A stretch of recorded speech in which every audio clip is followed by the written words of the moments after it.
بسم الله الرحمن الرحيم. مساء الخير يا صبايا، اهلا بكم في سفرة سماح. احنا النهارده يا بنات هنعمل مع بعض طريقة تدميس الفول. تدميس الفول يعني من الحاجات الضرورية في كل البيوت المصرية. اكتريتنا بنفطر فول طبعا وطعمية. والفول بالذات بقى بنعمله في البيت لانه بيقعد في التلاجة ما بيبص ولا اي حاجه زي العجينه بتاع الطعميه. عجينه الطعميه هي يوم يومين وبنلاقيها ما بقتش تمام قوي.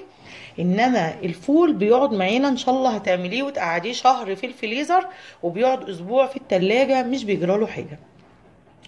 طيب انا عايزه ادمس فول وما عنديش الدماسه او القدره اللي احنا كنا عارفينها زمان دي اللي كانت موجوده عند كل اهالينا. مش موجوده عندي، وانا برضو فعلا مش موجوده عندي الدماسه دي، بس انا بدمس الفول وبيطلع معايا ناجح جدا في الحله. اهم حاجه الخطوات اللي احنا هنقولها دي يا بنات، ان الفول تجيبي اولا فوله حلوه كده، يعني تكون فوله محترمه كده للتدميس عشان يطلع شكله حلو معاكي وتبقي مبسوطه بيه.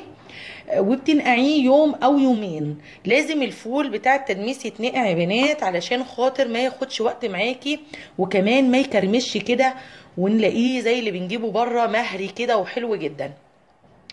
انا كمان بحب اضيف معاه الفول المدشوش اللي هو بتاع البصاره، ده موجود برضو عند العطارين. ده للبنات اللي اول مره هتدمس فول لازم تعرفي الخطوات دي. بتجيبيه برضو وبتنقعيه علشان يبقى طري، لان ده اللي هيعمل لنا الميه الحلوه للفول والطعم الحلو ليه. طيب انا كمان بحط عليه كوبايه كده عدس اصفر، وهاخد معلقتين 3 من الرز دون. وكمان بحط كام طماطمايه متقشره. دي انت بتغلي ميه وبتقطعيها كده من البوز من فوق، وبتحطيها في الميه السخنه وبعدين تطلعها على ميه ساقعه، بتتقشر معاكي بسهوله خالص. وكمان انا بحط ليمونه صحيحه كده نصين. في ناس بتحط توم وفي ناس بتحط بصل، انا ما بحطش الحاجات دي يا بنات. انا بحط الاضافات دي بقى بعد ما بنسويه وعايزين نعمله ازاي. طيب في ناس هتقول لي احنا ما بنحطش عدس ولا رز. هقول لكم كل دي حاجات اضافات، هي الاساس بتاع الفول. الثلاث حاجات دول اللي هو الفول المدشوش والفول نفسه والطماطم. عايزه بقى تضيفي اي اضافات، اهي كلها حاجات مغذيه للولاد. يعني انا بشوف لما نحط كوبايه عدس من ده وكمان كوبايه رز، هو هيزود الكميه وكمان هيدينا غذاء اكتر للفول. يعني احنا كده بنزود القيمه الغذائيه ليه. احنا دلوقتي هنجيب معانا حله بصوا الحله ليها هي مواصفات معينه يا بنات. يعني الحله لازم تكون حله تقيله، الحله التيفال التقيله. بصوا دي تقيله وقعرها تقيل، دي تقيله وقعرها تقيل. طيب انا يا سماح ما عنديش غير الومنيوم. طيب حطي الالومنيوم وحطي تحتها الشياطه. احنا كده كده هندي غلوه للفول على نار عاليه جدا، وبعدين هنوطي خالص. هيقعد ساعات معاكي على البوتاجاز لحد ما يتهري خالص وتحسيه ان هو زي بره بالظبط. اوقات بنات بتطفي عليه وهو بيبقى لسه هو لازم يتهري اكتر يتهري. انا هوريكي ان شاء الله خطوه بخطوه وباذن الله ينجح معاكي. طيب انا قلت لك الالومنيا تنفع جدا وحط الشياطه. السلستيل مش هينفع خالص يا بنات. السلستيل في تدميس الفول مش هينفع، حتى لو كانت الطبقه بتاعته من تحت عاليه مش هينفع. السلستيل هيشيطهولك، فاحسن يتفال يا الومنيوم. والالومنيوم زي ما قلت لك هنحط تحته الشياطه.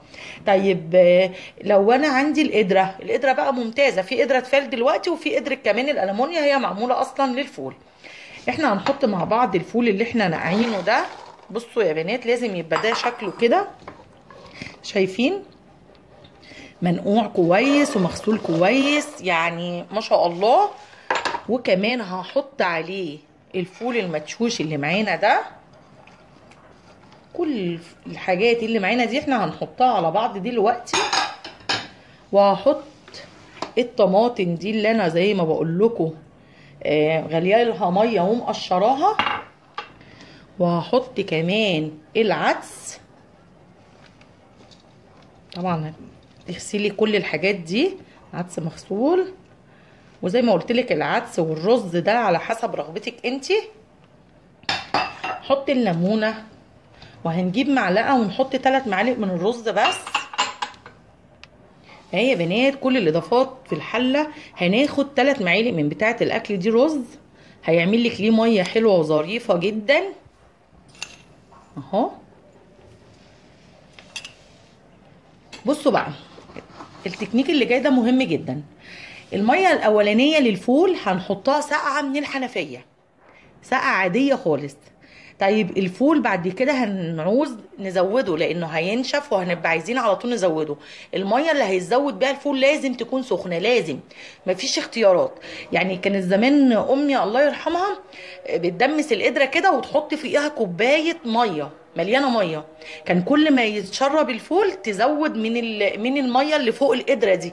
يعني ما كانتش بتغطي بغطا القدره، لا دي كانت بتغطي بكوبايه الومنيوم. كان زمان في كوبايات برضو الومنيوم كده، وكانت بتغطي بيها القدره، وكانت على طول بقى الميه دي تفضل سخنه. فكانت كل ما تشوف الفول ان هو عايز ميه كانت تزودها منه. فاول مره هنحطي كده ميه من الحنفيه ساقعه عاديه خالص، وبعد كده طول ما احنا بنسوي الفول محتاج ميه لازم الميه تكون سخنه. دلوقتي بقى عندنا الكواتل، ممكن كاتل الشاي ده تبقى على طول غلياه سخن، وممكن اما لو ما عندكش الكاتل البراد جنبه برضو على البوتاجاز على نار هاديه خالص سخن. يا اما لو ما عندكيش ده حله ميه عاديه خالص مليانه ميه سخنه جنبها، هتقومي شايلاها منه. اي حاجه تلاقيها ظهرت كده تشيليها. بصوا اهو احنا كده هنروح بقى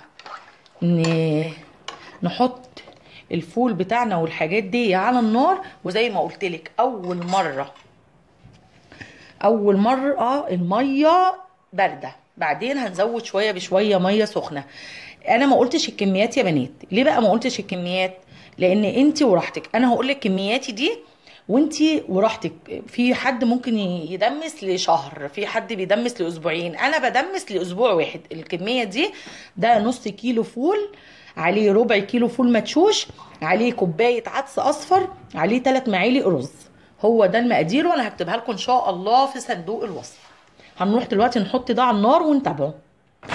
بصوا يا بنات ادي اول غلوه اهي الفول على نار عاليه. احنا كده بقى هنوطي عليه خالص، وما تقلقيش خالص مش هيسود ولا اي حاجه في الحله صدقيني. والليمونه دي كمان بتساعد على ان هو ما يسودش. احنا بقى هنغطيه وهنوطي خالص خالص عليه النار كده. هدي النار عليه خالص، وكل فتره تقلبيه. وزي ما قلتلك لو لقيتي الميه دي بتنشف هتكوني محضره ميه سخنه، وهنزوده ميه سخنه مش ميه ساقعه. الميه الساقعه هتبرده وهترجعهولك تاني يبقى عايز يغلي من اول وجديد، وكده هتاخدي وقت طويل قوي في تسويه الفول.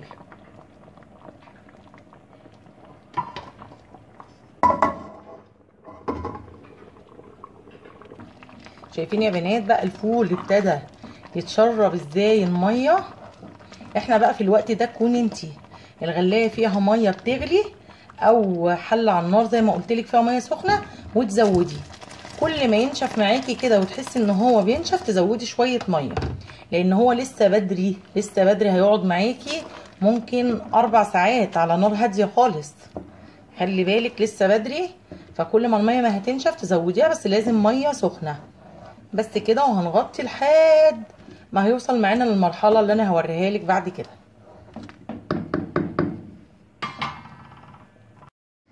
اهو يا بنات الفول بصوا داب خالص زي ما انتوا شايفين يعني، ولونه حلو جدا